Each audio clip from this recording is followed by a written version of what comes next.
It will come as no surprise that we just love indie games, so we thought we'd share what we believe to be the best indie game every year since indie games really became a thing. Before the turn of the century, the idea of an indie game didn't really exist. Before then, the closest equivalent was really shareware. This was an evolution on how video games began, people sharing around little interactive projects they made whilst messing around. The pre-shareware era saw games like Jetpack and Football Manager, but then, when video games started to become a household regularity, smaller developers found new ways to share their work without going through corporate pipelines. Video games exploded into a bustling market in the late 80s, and by the time you got to the early 90s, publishers were unlikely to just give away games for free or take risks on unproven agents. So people had to find new and different ways of giving people a way to play their games. Some smaller publishers, often created by the developers themselves, would exist purely to give all, or most of, a game away for free, in the hopes that the appreciative players would fork out some money to support the devs to get the full experience. By the mid-90s, the technology to create and distribute the quality and types of games that players expected just wasn't available to small developers. Many single-A studios fell or were absorbed into larger entities during this time. At the end of the decade, a whole new kind of indie game showed up, as places on the internet were founded. People like Tom Fulp founded websites like Newgrounds, play on the website hosting space NeoCities. The games you'd find in places like this were often simple affairs made in programs like Flash. The days of indies going toe-to-toe with AAA releases seemed like a distant memory. In 2002, however, everything changed. The first iteration of Steam, that's right, Valve's Steam. It didn't release properly until 2003, but even before that, the effects of its existence were felt. Gabe Newell announced the service at GDC in 2002, and the service revolutionized the entire games industry. In the past, you needed to just send out boxes and boxes full of games, for which game stores would take a cut, and you'd have to hope that they sold so that you'd get something back from it and you didn't just lose all of that money. It was bad for the developer, bad for the publisher, and bad for the stores, and led to rising game prices, making it bad for the customers. With Steam came a total shift to how everyone saw game distribution. Being able to go on your home computer, purchase and download as many games as you like was absolutely game-changing. No pun intended. Well, maybe a little.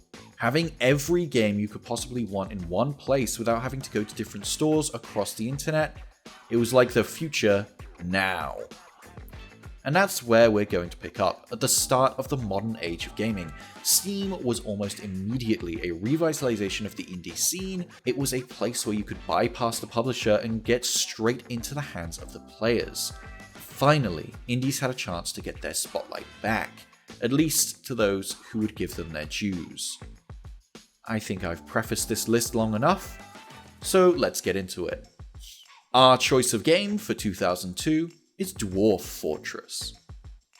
In every medium, there are certain things that create such a huge, irreversible impact on their respective industries that their shockwaves can be felt today. Citizen Kane, The White Album, and Dwarf Fortress. And all these things also share an unfortunate disposition that most people wouldn't go out of their way to experience them for the first time now. And who can blame them?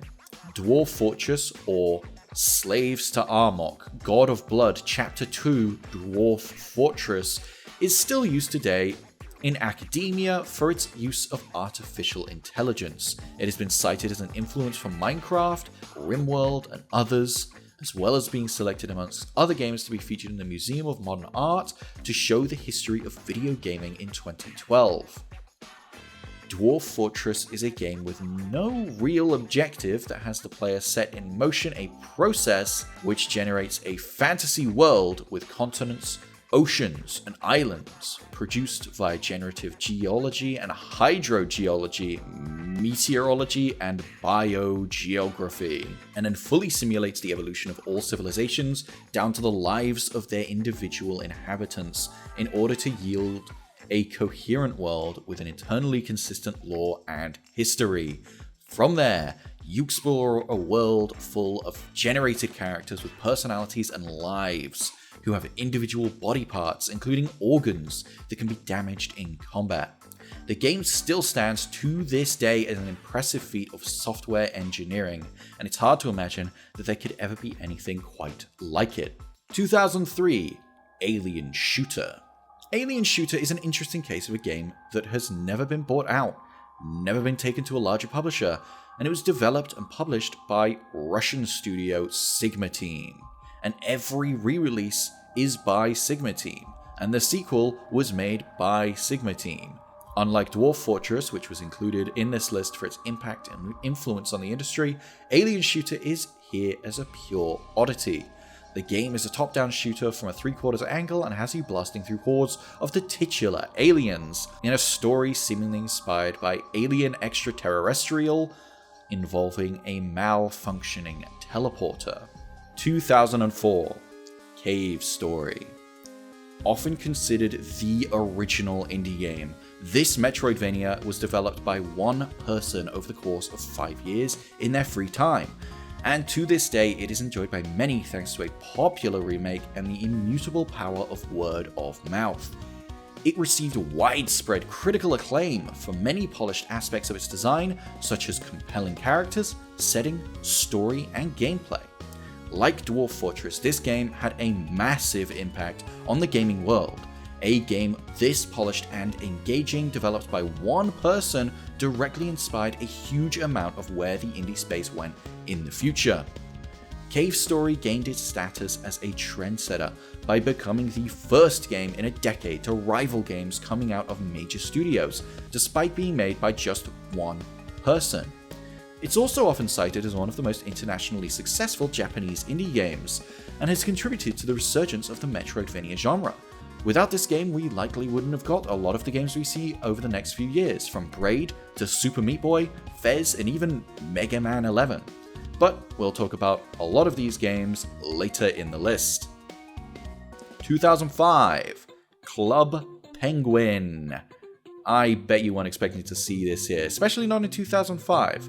The year is often regarded as the indie revolution. This is when games like Darwinia became top-selling games on the Steam store, directly rivaling the biggest, most expensive games at the time. And at the time, the Xbox 360 launched, giving us the Xbox Summer of Arcade and Xbox Live Arcade, where games like Castle Crashers dominated gaming conversations. So why Club Penguin?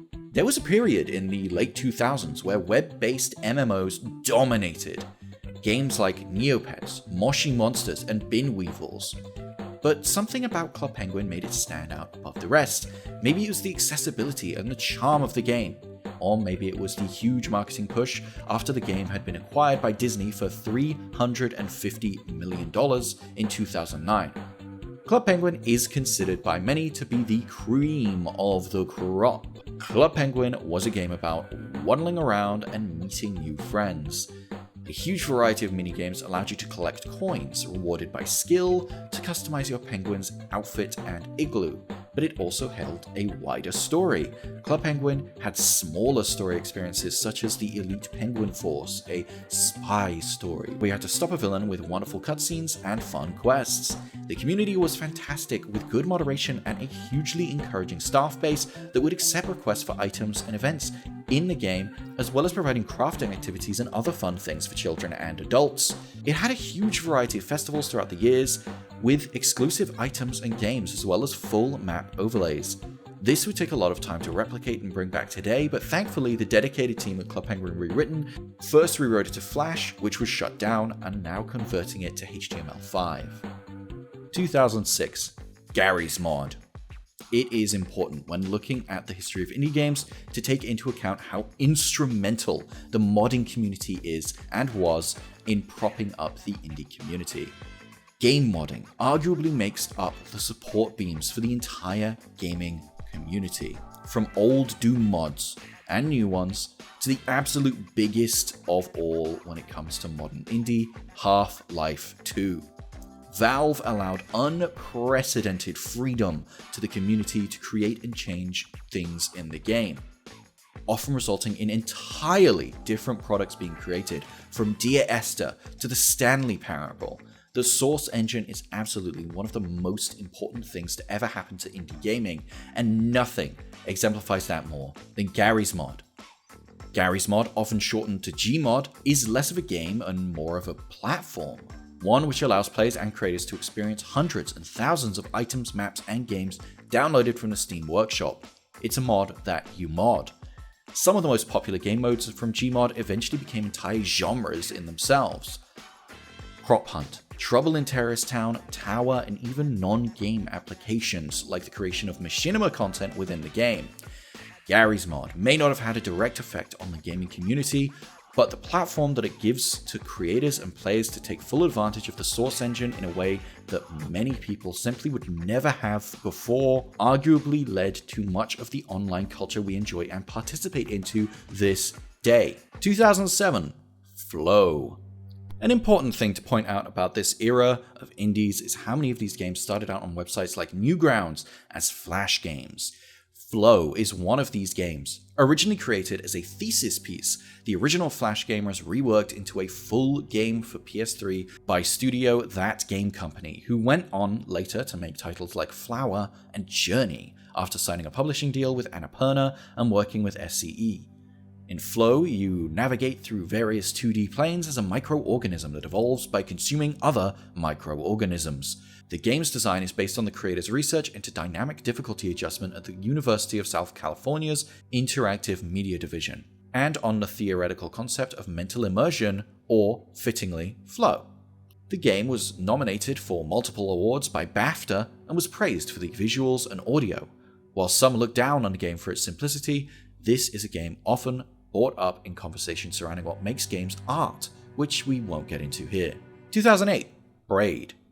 In 2005, try not to get confused, the Xbox Live Arcade was launched, but it wasn't until 2007 that it really started bringing out the big indie talents by giving games like Castle Crashers and, more pertinently, Braid.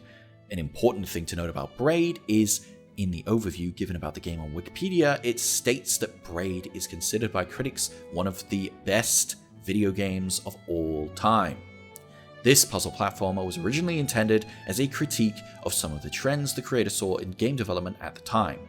David Hellman, a relatively well-known webcomic artist at the time, helped create all of the game's artwork, and is largely responsible for the game's distinctive look.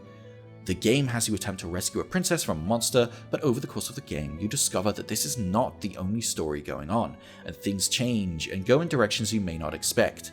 The big gameplay pull of this game was the time manipulation abilities of the protagonist, which allow you to progress through the levels and put together jigsaw puzzles. If you've never had the opportunity to experience this game, an anniversary edition is planned to come out sometime this year. 2009, Minecraft. You already know about Minecraft. I want to leave it there. I feel like that one statement says it all. Minecraft, even before being acquired by Microsoft, is easily the most popular game of all time. It could be a toss-up between Super Mario and Tetris and Pac-Man, but if you go into the street right now and ask people which of these 4 games they've played the most of, in almost any city in any Western country in the world, Minecraft would win hands down.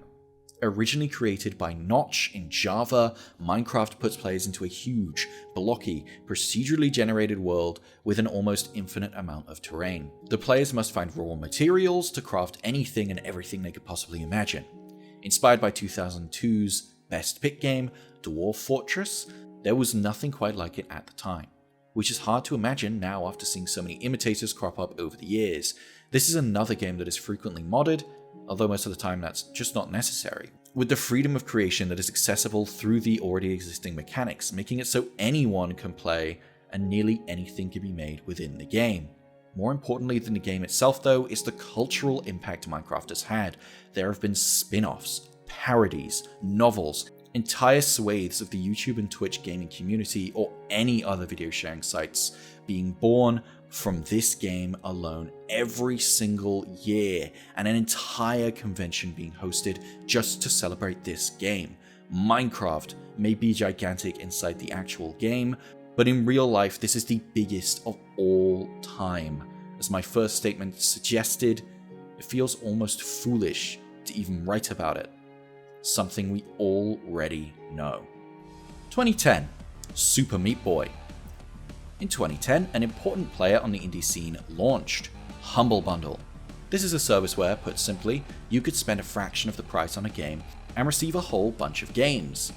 And often the more money you spent would have a chunk of it donated to charity. Humble Bundle is how I, and many other people I know, first got to play Super Meat Boy. And considering the game sold over 1 million copies by the time it got to January of 2012, it wouldn't be surprising to discover that services like this helped the game to propel itself forward. Super Meat Boy has you jumping through various buzzsaw-lined levels as the titular strange meat cube to save your girlfriend, Bandage Girl. The game features everything you could ever want from an indie title. Great music, charming art, tight and responsive controls, and, though not for some, a brutal challenge. Super Meat Boy is a game you can while away hours and hours in without even noticing, with its Moorish quick restarts and fantastic level design. 2011, The Binding of Isaac. This is perhaps the most re-released game on this list, which is saying something, as this game regularly gets huge updated versions of itself that seem like double the size of the previous version each time. Taking its name from the well-known Bible story, this roguelike is like if the new Legend of Zelda game had a dungeon made by David Cronenberg. The game actually has its links to Super Meat Boy being made by the same creators, but it's a very different game, focusing on exploration and combat over pure traversal. The Binding of Isaac has been somewhat controversial for its religious themes, but it has been an unmitigated success despite that. The game has been universally praised by players who cite the roguelike nature of the game as making it one of the most replayable games you can find. In fact, this is often brought up in conversation surrounding the renewed interest in roguelikes by the gaming community. 2012, Hotline Miami. I've got to lay all my cards on the table here. Hotline Miami is one of my favorite games ever. There's something about the bead of sweat, splash of blood, thumping bassline thrill of this game that makes me replay it almost annually. Jacket, the protagonist of this game, has been getting coded messages over the phone, and they instruct him to commit massacres against the local Russian mafia. From the game's top-down perspective, you have to sneak around and commit extreme violence against these people for what, at first, seems like no reason. This is the game that solidified the trend of super tough games with instant restarts that became very prevalent over the next decade. This game was praised for the surreal storytelling, themes, strong gameplay, and vibrant and instantly recognizable 80s aesthetic. The player starts each assignment unarmed, just outside the target location, and must acquire weapons from enemies you kill as you go. It will take many tries, and it will not be easy, but each time you'll get a little closer and learn a little more. Enemies can move unpredictably between attempts, so you'll always have to think on the fly, but if you get good enough high scores, then you'll unlock useful new weapons and masks. It's a stressful, yet satisfying game loop, framed by a fantastic and gripping story. It's incredible from start to end. 2013, The Stanley Parable. Having written not one but 2 reviews for The Stanley Parable for indie game fans, I think I'll just quote myself. The Stanley Parable is very free. There are 1 million ways, rounded up from 19, to finish the game, and it's done without a single combat scenario or dialogue tree. A lot of games try to create the feeling of freedom through giving you lots of options on how you can approach combat scenarios. Some games just let you paint, and some games use a level creator. But I think the Stanley Parable's approach to freedom is through passivity, the architecture of human nature and decision making. It's a unique way of telling a story, even more than half a decade later, and since the release of this game, there have been many that have attempted to emulate its approach. However, they fail to have that feeling of exploration, discovery, and freedom that the Stanley Parable is so good at achieving. Even the creator's future work, The Beginner's Guide, feels like a much more linear, and as I said earlier, like an experience much more than a game. Overall, the Stanley Parable is a wholly unique and inspiring experience that has had a tangible and lasting effect and impact on the games industry. And with the Ultra Deluxe Edition releasing soon, of course it's now released, it is the perfect time to re-experience the game's masterful storytelling and to see the extent of the new endings. This is also another great example of a game that started out as a Half-Life 2 mod, and is now getting a remake in a new engine for a new generation of systems. Another important event from this year was the initial launch of itch.io, which has since grown to become one of the single most important repositories for new indie games and experiences. Anyone can post, anything can be posted. Browser games, tabletop games, mods, rips, and mostly all new experiences. 2014, Shovel Knight. Have we had enough Metroidvanias on this list? I think not. Have we had enough retro games yet? Definitely not. Retro games are a huge part of the identity of the indie space. Similar to modifying games people already loved, creating games that take you back to a beloved era is a huge motivator for both players and developers. Where Shovel Knight wins in this area, though, is how it balances a retro look and feel, but modernizes these elements just enough to make it fun and accessible to everyone. In that respect, I'd strangely only compare it really to Doom 2016. Importantly, this game was one of the most well-known examples of a crowd-funded development, which was and is an essential tool for indie development to this day. Not only does it allow players to directly choose what their money is going towards, but it allows developers to put more time into making the games and allows the game a built-in fan base from day one. This new way of funding titles, and Shovel Knight particularly, has led to a whole new structure of the indie dev cycle, where basic proof of concept is the highest priority, as opposed to experimenting with what will eventually become a final product. Indie games were starting to take on the timings and structures that AAA studios have been using for years. 2015, Undertale. Much like how Shovel Knight's gameplay feels like a combination of old and new styles of retro gameplay, Undertale feels like a mix of old and new indie development staples. Like the cave stories of old, Undertale was developed and published by just one person. It was funded on Kickstarter, and like the older indie games, it was a critique of how games were developed at the time. Yet the story and writing feel so fresh and modern. Undertale was and is a bona fide cult sensation, taking inspiration from the likes of Moon, Mario and Luigi, and particularly the Mother series. Undertale is a game that has once again changed the way we see indie games as a group. Featuring deceptively simple visuals, astounding music, and gameplay that appears so much more basic and retro than it is. Undertale is so much more than meets the eye, with writing and characters that have captured a generation, and gameplay that has directly impacted the next half-decade of indie games and devs. This is easily one of the most influential games on this list. 2016, Inside. From Playdead, developers of 2010's Limbo, comes what could simply be one of the tightest games ever made. Inside is a puzzle platformer with no dialogue, no cutscenes to speak of, and barely scraping 3 hours. Yet, it wasn't even a contest putting it on this list, even in a year as great for indies as 2016 was. Inside was an absolute achievement of art design, puzzle design, and storytelling that will have you gripped from beginning to end. And whilst it will only take you an afternoon to beat, it is well worth the price of admission. This is a game which is infinitely speculated upon, infinitely talked about, and to this day is infinitely worth recommending. Is it a meta-commentary about player agency? Is it a sci-fi story about a boy being controlled or escaping control from a dystopian force? Honestly, all that matters is, how does the game make you feel? 2017, Doki Doki Literature Club. Like the year before it, 2017 was marked by a host of incredible indie games, from amazing 2D action games like Hollow Knight and Cuphead, to heart-racing narratives like What Remains of Edith Finch and Night in the Woods, to everything in between. Hellblade, Senua's Sacrifice, A Hand in Time, and Detention. However, for this list, I've decided to choose Doki Doki Literature Club. It's important to state how huge visual novels are within the indie space. Anyone can read one. Anyone can make one up. Software like Ren'Py, which this game uses, makes it easier than ever to create this kind of content. I've made visual novels myself, and 2017 was the height of popularity for the genre. So, in late 2017, this new game about a book club where you seemingly woo one of 4 girls was released. But something was different. The Steam page for DDLC listed one of the genres as psychological horror. I remember this happening. I wasn't a fan of visual novels, they're just not for me, but pure curiosity at what this mysteriously tagged game had going on pushed me to download it and play it. It was free after all. Little did I know I was in for a ride.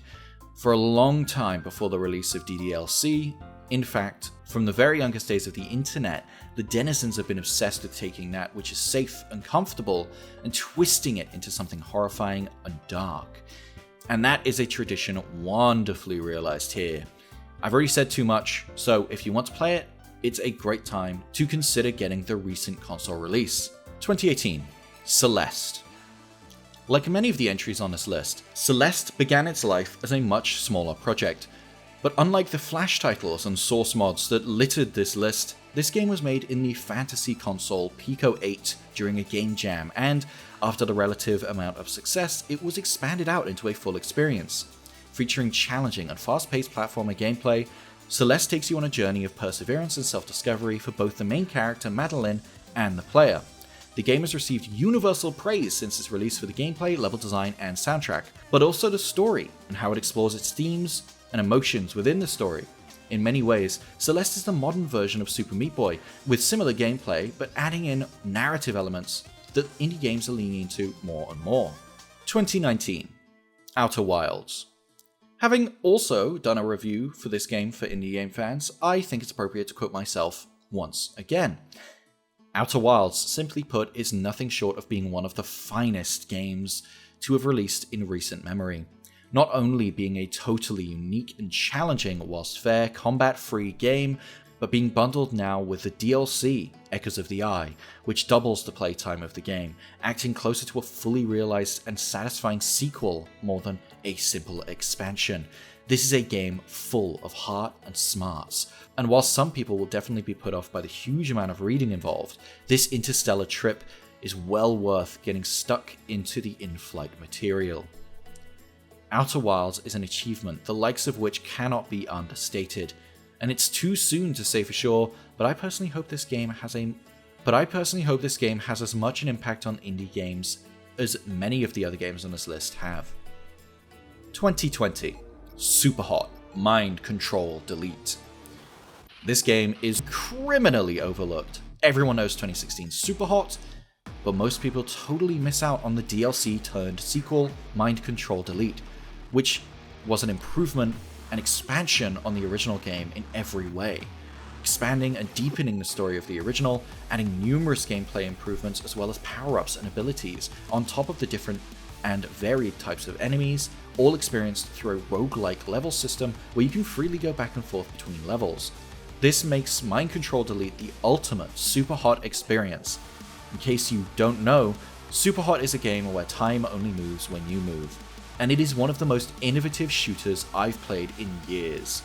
Similarly to things like Hotline Miami or Super Meat Boy, this game is twitchy and fast-paced with instant restarts, challenging you to one more attempt, one more run. 2021, Chicory. 2021 was an astounding year for indies. Even through the toughest times in recent memory, the indie community really came through with some of the best experiences you can find right now, from the chart-smashing survival game Valheim, to the AAA level Kena and the Bridge of Spirits, the spiritual Sable, and the spellbinding Genesis Noir. Games like Loop Hero and Death's Door gave us reliable and proven gameplay we can all love, whereas Inscription and Before Your Eyes showed us what the future might hold for experimental gameplay systems. And whilst Inscription is my personal favourite game from this year, Chicory feels, to me, like the perfect game to end this list on. It captures the magic of indie games of the past like The Binding of Isaac with its Zelda-inspired adventuring and tiny development team fueled by Kickstarter. It then moves forward, showing us the future of indie titles, a AAA level of polish, a personal and engaging story, and an engaging and unique game mechanic. In the land of Picnic, as a character named after your favourite food, you must bring life back to this colouring book world using your magic paintbrush. You can literally paint the town red. You can solve the game's many puzzles and fights using your brush. Chicory, A Colourful Tale, released to universal acclaim, and many have praised the satisfying mechanics, freedom of creativity, and wonderful art and animation, as well as the engaging story and world, which is more than plentiful with content. Coming off the back of 2021, the future looks bright for indie games, and 2022 is already shaping up to be an exciting year at every level of the industry. I hope you're as excited as we are, and if you want to keep up with everything we do with wonderful indie games community, stay right here on Indie Game Fans.